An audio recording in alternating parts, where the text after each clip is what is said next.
ሰላም ውድ የኮምፒውተር ተከታታዮች እንደምን ቆያችሁ?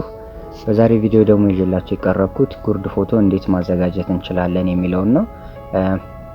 ኖርማል የተነሳችሁትን ፎቶ ለምሳሌ በስልካችሁ አንድ ፎቶ ተነስታችሁ በትክክለኛው ፖዚሽን ላይ ፎቶ ተነስታችሁ እንዴት ለጉርድ ፎቶ ማዘጋጀት እንችላለን የሚለውን የሚያሳይ ነው።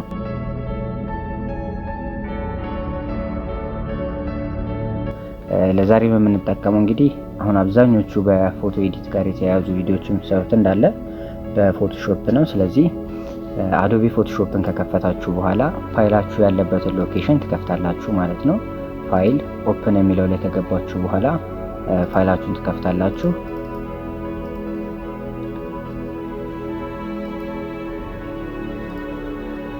እንግዲህ ይሄኛውን ፎቶ እንዴት ወደ ጉርድ ፎቶ መቀየር እንችላለን የሚለው ነው።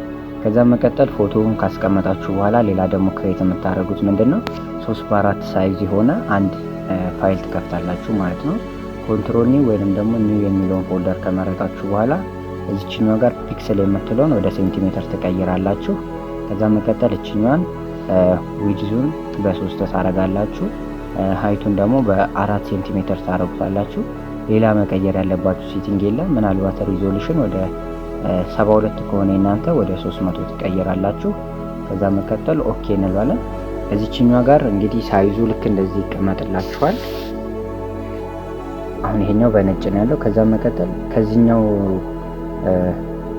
ፎቶሾፕ ላይ ድራግ አድርጋችሁ እዚህኛው ሙቭ ቱልን በመጠቀም ፎቶውን ድራግ አድርጋችሁ እዚህኛው ላይ ስትለቁት ሽፍት ሁሉ ጊዜ ስትሰሩ ምንድነው የምታደርጉት? ከአንደኛው ወደ አንደኛው ፎቶ የምታመጡ ከሆነ ሽፍትን ተጭናችሁ ነው መስራት ያለባችሁ ማለት ነው።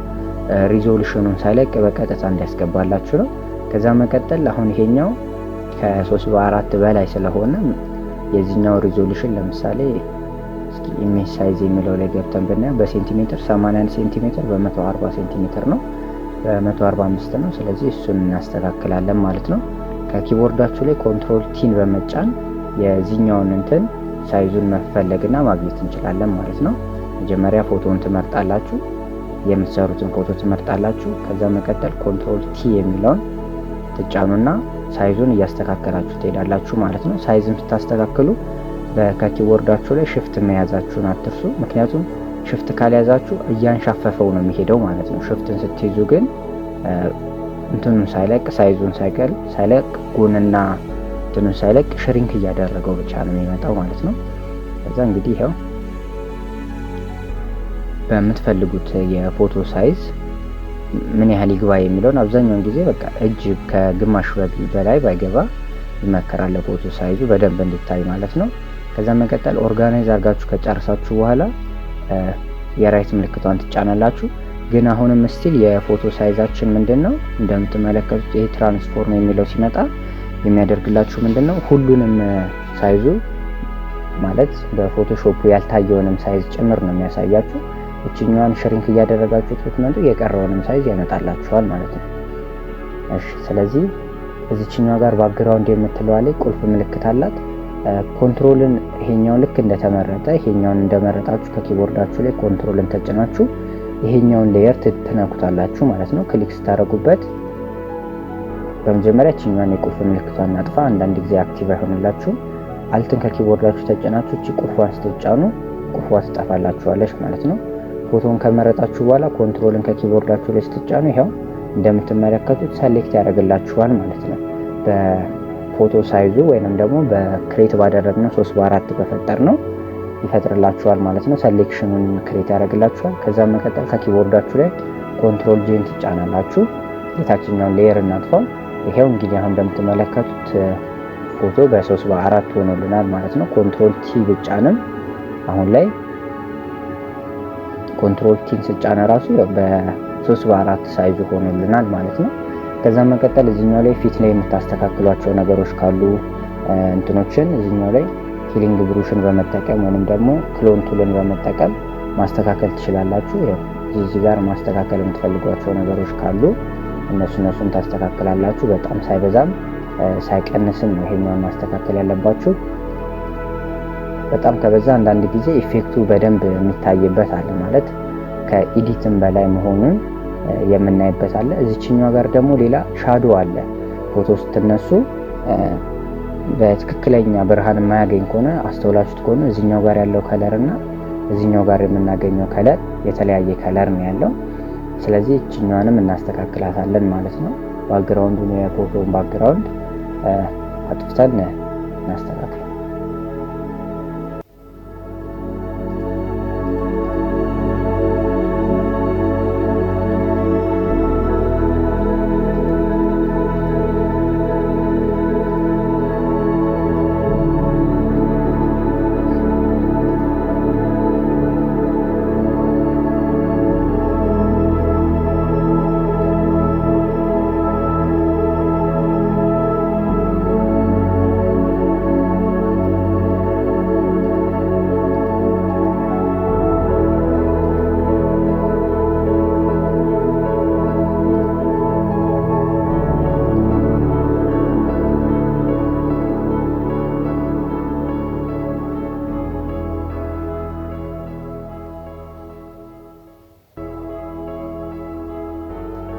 ሁልጊዜ ፎቶ ልክ እንደዚህ ኤዲት ስታደርጉ ሁለተኛው ሌየር መጥፋት መቻል አለበት። ምክንያቱም አሁን እዚህኛው ጋር ሁለት ሌየር አለኝ፣ ግን የአንደኛው ባክግራውንድ ስለሚታይ ይሄኛው ኤዲት የተደረገ አይመስልም። ግን ምናልባት ሌላ አይነት ሌየር ክሬት አድርጋችሁ ከለር ተጠቅማችሁ ብትሰሩ፣ ለምሳሌ ይሄኛውን በጥቁር ባደርገውና ጥቁር ባክግራውንድ ቢሆን ይሄው እንግዲህ እንደምትመለከቱት ከሞላ ጎደል ባክግራውንዱ ላይ ያለው ጠፍቶልናል ማለት ነው። ስለዚህ እዚህኛው ጋር የምትቀረንን ሴሌክሽን ቱሎችን በመጠቀም ደግሞ እቺኛዋን እናጠፋለን። በቀጣይ ቪዲዮ በደንብ ብሪፍሊ እንዴት ባክግራውንድ መቀየር እንችላለን የሚለውን የሚያሳይ ቪዲዮ አዘጋጅላችኋለሁ። እሱኛው ላይ በዋናነት ደግሞ እንዴት ጸጉር ላይ ጸጉሩን ሳይጠፋ የጸጉር ከለሩን እንደጠበቀ መስራት እንችላለን የሚለውን እናይበታለን በዛኛው ቪዲዮ።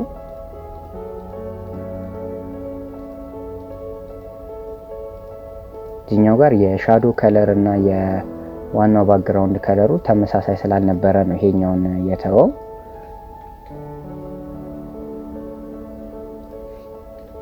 የምትሰሩበትን ሌየር ልክ ካልሆናችሁ እንግዲህ አሁን እኔ ላይ እንደመጣው ነው ኢፌክት የሚወስድባችሁ።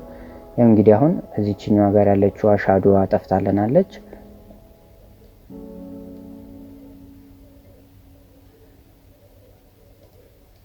እዚህኛውም ላይ ስቲል የቀረው የከለር እንትኖች አሉ። እነሱን እያስተካከልን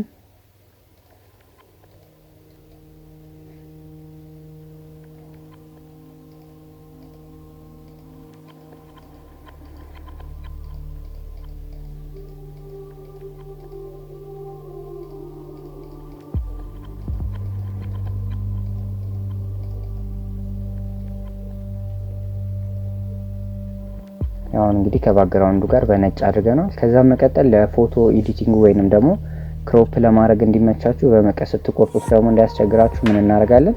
እዚህኛው ጋር ከሼፑ ላይ ሬክታንግል ሼፕ እንሰራለታለን ማለት ነው። የሼፕ እቺኛው ፊል የምትለውን እናጠፋለን። እዚህኛው ጋር ደግሞ በብላክ እናድርገውና እንስራው በ3 ሴንቲሜትር ባለበት።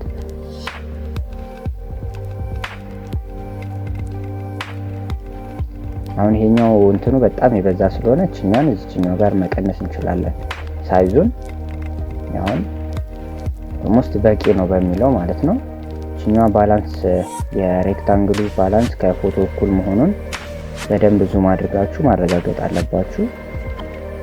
ካልሆነ ልክ ፎቶውንም እንትኑን የሚያስቆርጣችሁ በመሃል ላይ ያለችው አሁን ይሄኛው እዚህኛው ጋር ያለውን ፎቶውን መንካቱ የማይቀር ነው ማለት ነው። ለመቁረጥ ስሞክር እሱኛውን ኤሪያውን በደንብ እስከ ጫፍ ድረስ መሄዱን አረጋግጡ። ከዛ መቀጠል እዚህኛው ጋር ከሁሉንም ሌየሮች እንመርጥና ሶስቱንም ለምሳሌ ይሄኛውን ሌየር ከመረጣችሁ በኋላ ከኪቦርዳችሁ ላይ ሽፍት ተጭናችሁ እስከ ነጩ ባክግራውንድ ድረስ ወይንም ሌየር 0 ድረስ ትመርጡታላችሁ። ከዛ መቀጠል ከኪቦርዳችሁ ላይ አልት ኢ ስትጫኑ ኮንትሮል አልት ኢ ስትጫኑ መርጅ ያደርግላችኋል ማለት ነው። እስካሁን የሰራችሁትን ስራ በሙሉ መርጅ ያደርግላችኋል። ከዛ መቀጠል ሌላ ደግሞ ክሬት እናደርጋለን። አሁን ደግሞ ክሬት የምናደርገው ምንድነው? ሳይዙ ወደ ጎን 15 ወደ ታች ደግሞ በ10 ሴንቲሜትር የሆነ ኢሜጅ ክሬት እናደርጋለን። ይሄንን ኢሜጅ ባክግራውንዱን ወደ ነጭ እንቀይረው። እሺ ይሄ ማለት 10 በ15 ወይንም ደግሞ ወደ ጎን 15 በ10 የፎቶ ሳይዝ ደግሞ አልበም ሳይዝ የሚባለው የፎቶ ሳይዝ ነው። ስለዚህ እዚህኛው ጋር ያሉትን ይሄንን ፎቶአችንን አሁን ድራግ አድርገን እዚህኛው ጋር ሽፍትን ተጭናችሁ ትለቁታላችሁ። የ3 በ4ቱ ልክ እንደዚህ ጠርዝ ላይ ከወሰዳችሁት በኋላ ዱፕሊኬት እያደረጋችሁ አልትን ተጭናችሁ ድራግ ስታደርጉት ያው እኔ አሁን እየሰራሁት እንዳለው ዱፕሊኬት እያደረገላችሁ ይሄዳል ማለት ነው። ስለዚህ በአንድ ፎቶ ላይ 6 ፎቶዎችን ደርድራችሁ ኦርጋናይዝ ለማድረግና ባላንስ ለማድረግ ደግሞ እዚህኛው ጋር ልክ ሰሌክት ስታደርጉት የሚመጣላችሁ አለ።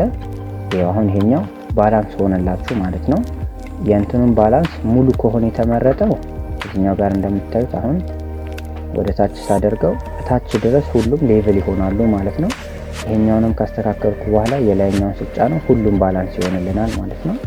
ወደ ታች እኛን ዝቅ አድርገን እዚህኛው ጋር ነጩ ባክግራውንድም እየተነካብን ነው። ስለዚህ እንዳይንቀሳቀስ ስትፈልጉ የባክግራውንድ ከለራችሁ እዚህ ጋር የቁልፍ ምልክት አለች።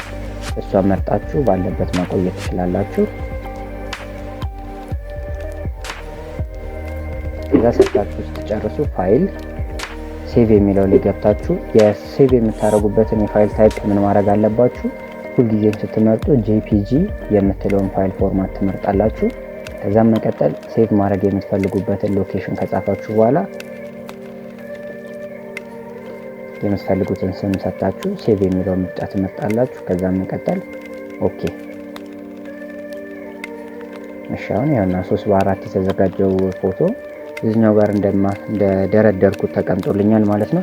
እንግዲህ የዛሬው ቪዲዮ 3 በ4 ፎቶ እንዴት ክሬት ማድረግ እንችላለን የሚለውን የሚያሳይ ቪዲዮ ይሄንን ይመስላል። ቪዲዮን ከወደዳችሁት ላይክ፣ ሼር እንዲሁም ሀሳብ አስተያየታችሁን በኮሜንት ላይ ጻፉልኝ።